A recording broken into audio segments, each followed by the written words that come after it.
La mayoría de los padres reprimen violentamente a un niño enojado, muchos lo castigan por lo que consideran un comportamiento inadecuado, y el poder que tienen a raíz de la dependencia del niño respecto de ellos puede forzar al niño a suprimir su enojo, ¿no? Porque si yo me enojo, mis papás van a dejar de quererme, ¿no? Entonces el niño así aprende, ya de niños todos aprendemos, a tener miedo de expresar nuestro enojo. Y ese enojo, por mucho que el niño, de niños todos lo hayamos suprimido, no desaparece. Todo ese impulso prohibido van a lastimar deliberadamente al niño, y ese niño cuando llegue adulto lo va a repetir, ese enojo, ¿no? Lo va a transferir, digamos, a sus propios hijos. Castigar a un niño por su expresión de enojo puede ser visto como una manera de enseñarle cómo comportarse adecuadamente en la sociedad, ¿no? Pero ese efecto que tiene es el de quebrar su espíritu y convertirlo en una persona sumisa ante la autoridad. El niño y todos los seres humanos, cuando somos niños, necesitamos aprender códigos de comportamiento social, ¿no? Pero de una manera que esto no dañe la personalidad. Entonces los niños, cuya capacidad de expresar enojo no se ve socavada, no se transforman luego en adultos iracundos. A pesar de que tienen su carácter, suelen ser personas apacibles hasta que se abusa de ellos o son tratados con violencia, ¿no? Su enojo es apropiado para la situación que vive, ya que no se origina en conflictos no resueltos y heridas del pasado. Las personas arrebatadas o que pierden los estribos están sentadas sobre una gran montaña de enojo suprimido, ¿no? Que está muy cerca de la superficie y fácilmente sale a flote ante cualquier cosa. El enojo que se libera por medio de la provocación contribuye en pequeña medida a la solución del conflicto subyacente, que es el miedo de identificarse con el enojo. Una persona realmente enojada a menudo es considerada como loca. O sea, esto también es normal en nuestra sociedad. Enojarse desde el punto de vista moral está mal. Todos tenemos que ser buenos, fíjense que la mayoría de nosotros nos han educado así, no solo en la familia, sino después cuando vamos a la escuela, ¿no? Que hay que ser comprensivo, que hay que poner la otra mejilla, que hay que perdonar al otro, que es bueno actuar así, ¿no? No hay que ser violentos, pero que vamos a quedar mutilados y anulados si siempre actuamos así, ¿no? Entender la posición del otro, ¿no? Implica una autonegación que proviene del miedo. Perdonar es un signo de gracia, pero la elección debe ser auténtica, ¿no? El individuo que no puede enojarse no está obrando, o sea, no está siendo auténtico, sino que está obrando por miedo. O sea, ¿cuántos por miedo al castigo, ¿no? O al prejuicio, lo que van a decir de nosotros tratamos de dar una imagen, ¿no? Falsa, por miedo. No somos auténticos, ¿no? Por eso estamos como estamos, ¿no? Entonces, en base a esta culpa, miedo, suprimo el enojo. Con frecuencia los padres arden de rabia contra sus niños, que insisten en hacer lo que desean, a pesar de que ellos les ordenen lo contrario. En nuestra cultura, los niños pueden enloquecer a sus padres, ¿no? Cuando se pierde el control sobre ellos. En parte, este es el resultado de la sobreestimulación que reciben por el exceso de objetos excitantes, ¿no? Esta era que estamos viviendo todos del consumismo, ¿no? Que hoy en día, bueno, le damos el celular para que el chico se calme, ¿no? Ya ni siquiera un juguete, porque ya los chicos están con el celular, la computadora, los videojuegos, ¿no? Esto es porque los padres se sienten presionados, ¿no? Para que todo esté en orden. Entonces le decimos a todo que sí a los niños, ¿no? Esto se va acumulando, ¿no? Y cuando el niño se enoja, lo castigamos. Cuando el niño desahoga su rabia, ¿no?, los padres, ¿qué hacen? Se sienten culpables. Que una emoción puede experimentarse solo cuando todo el cuerpo está excitado e involucrado en la acción. Entonces, cuando nosotros nos sentimos que no podemos ser nosotros mismos, ¿no?, que es esta palabra self, cuando yo no estoy conectada con mi cuerpo, mi mente y mi cuerpo no están conectados, o sea, yo no siento mi cuerpo, ¿no? Y no me siento libre, me tenso, me enojo. Bueno, me enojo y a causa del enojo viene la tensión, ¿no? Y todo esto no es que nos surge de ahora, sino que ya lo venimos trayendo de nuestra infancia, ¿no? Para que el enojo se refleje en una mirada, es necesario que uno lo sienta en todo el cuerpo, porque es como una onda de excitación, de enojo que llega a los ojos. Los ojos de algunas personas arden cuando están muy enojados. Los ojos fríos y mezquinos son hostiles, no son ojos enojados. Los ojos ennegrecidos expresan odio en lugar de enojo. Uno también puede comunicar que se siente enojado con palabras,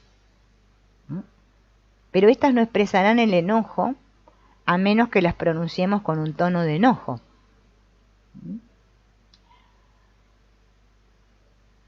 Dar un alarido o gritar, por ejemplo, ¿no?, a menudo expresa rabia y frustración, más que enojo. Debe tenerse en cuenta que el enojo no se utiliza para controlar a otros, sino para salvaguardar la propia integridad y los buenos sentimientos. Como adultos, por lo general no necesitamos gritar para expresar nuestro enojo. Podemos expresar nuestro enojo con calma, pero para eso lo tenemos que sentir. Yo tengo que poder sentir mi enojo. Si yo no lo puedo sentir, no lo puedo expresar.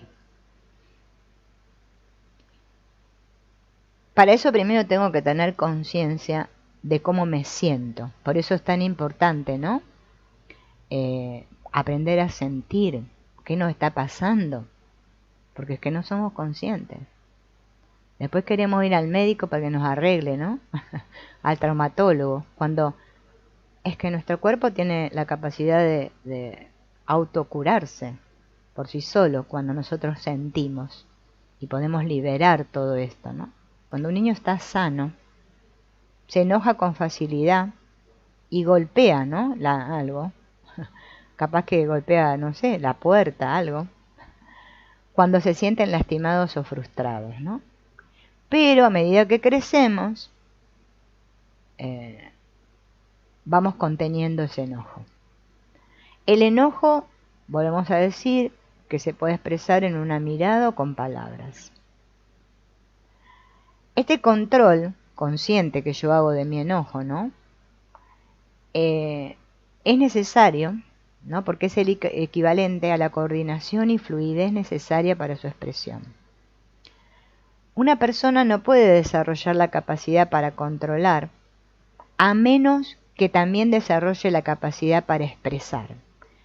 Y por lo general, fíjense en que nosotros, la mayoría, ¿no?, tenemos mucha dificultad para expresar lo que sentimos. Ya no solo con palabras ni con una mirada, en todo nuestro ser, con nuestro cuerpo. No lo podemos expresar. Cuando se lastima a un niño sano, su enojo sale en llamaradas y se expresa de inmediato. Los adultos deben contar con la capacidad para retener su enojo hasta que se encuentren en el momento y el lugar adecuados para su expresión. Dice que las personas que tienen los ojos sin vida, opacos, sin chispa, no pueden sentir enojo, tienen dificultad para sentir enojo. Y estas personas, por lo general, se deprimen, terminan deprimidas, sufren de jaquecas, se sienten cansadas, ¿no?, porque están controlando ese enojo.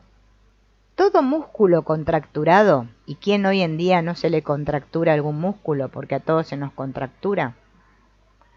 Toda parte del cuerpo congelada retiene los impulsos de enojo que constituyen fundamentalmente la agresión necesaria para restablecer la integridad y la libertad corporal.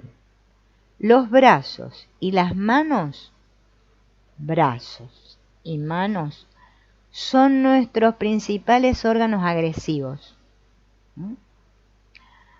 Pero golpear no es la única forma de expresión. Se puede arañar, y hay chicos que arañan, ¿no? Cuando están enojados también. A través del llanto, uno puede movilizar sentimientos en la boca del estómago, que vienen de lo más profundo. Este tipo de llanto tiene gran resonancia y es de un tono bajo, profundo, asociado con la rendición o la entrega. El grito ya es un sonido más alto, más intenso, ¿no?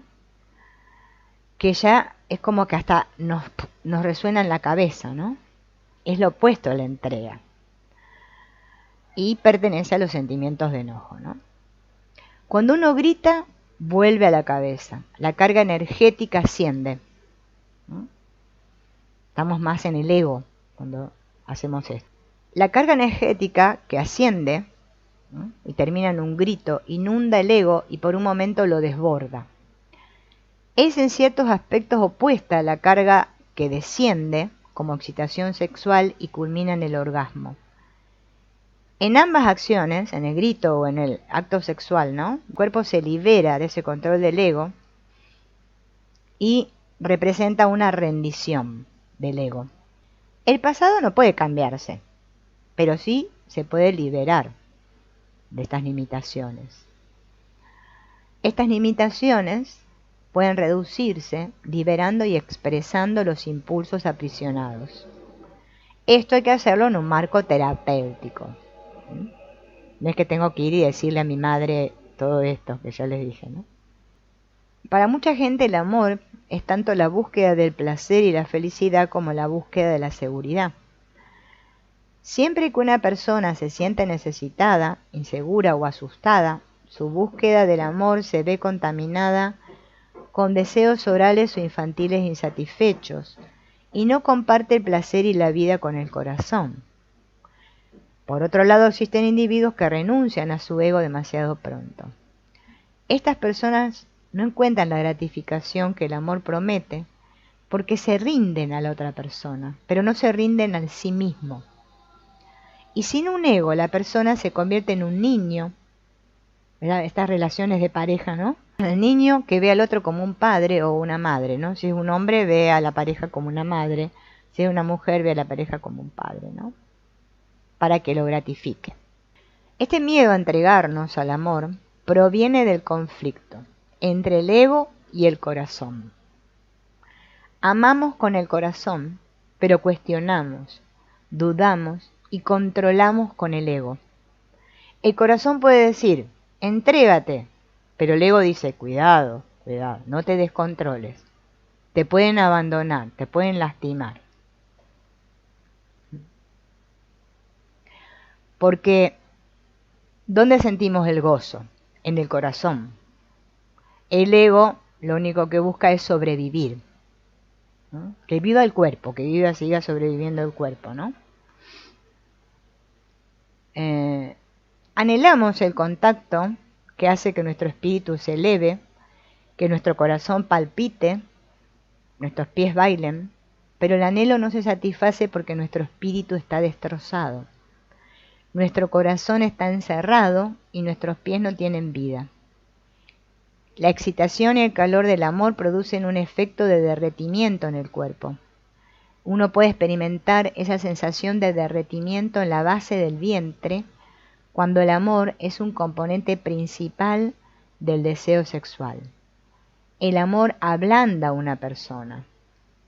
Pero ¿qué pasa? Ser blando es ser vulnerable. Entonces las personas que no pueden ablandarse con el amor, ¿qué se les dice? Que tienen un corazón de piedra. Se ponen rígidos. Su musculatura se tensa, ¿no? Nos ponemos una armadura, ¿no? Por eso ese cuento del caballero de la armadura oxidada es un gran ejemplo de esto, ¿no? Si tengo una armadura no puedo llorar, no puedo sentir tristeza, no me puedo entregar al amor. Cuando se nos aleja del niño que fuimos, de ese niño que hay en nosotros, quedamos aislados de la capacidad de amar. Pero esto no significa que yo debo comportarme como un niño. Entregar el ego, o sea, para el ego, ¿no? La entrega del ego representa la renuncia a sus defensas inconscientes. Entonces, la cuestión no es si amo o no amo, sino si puedo amar con todo mi ser. Esto sería algo grandioso, ¿no? Este entregarnos a medias al amor nos frustra, pero como nosotros no queremos reconocer nuestro fracaso, le echamos la culpa a la pareja. Amar es compartir, no es dar. El que ama comparte su propio ser por completo con la persona amada, ¿no? El gozo, el sufrimiento, todo. Dice, la conciencia de uno mismo es una fuerza alienante, por cuanto lo obliga a uno a ser consciente de su separatividad.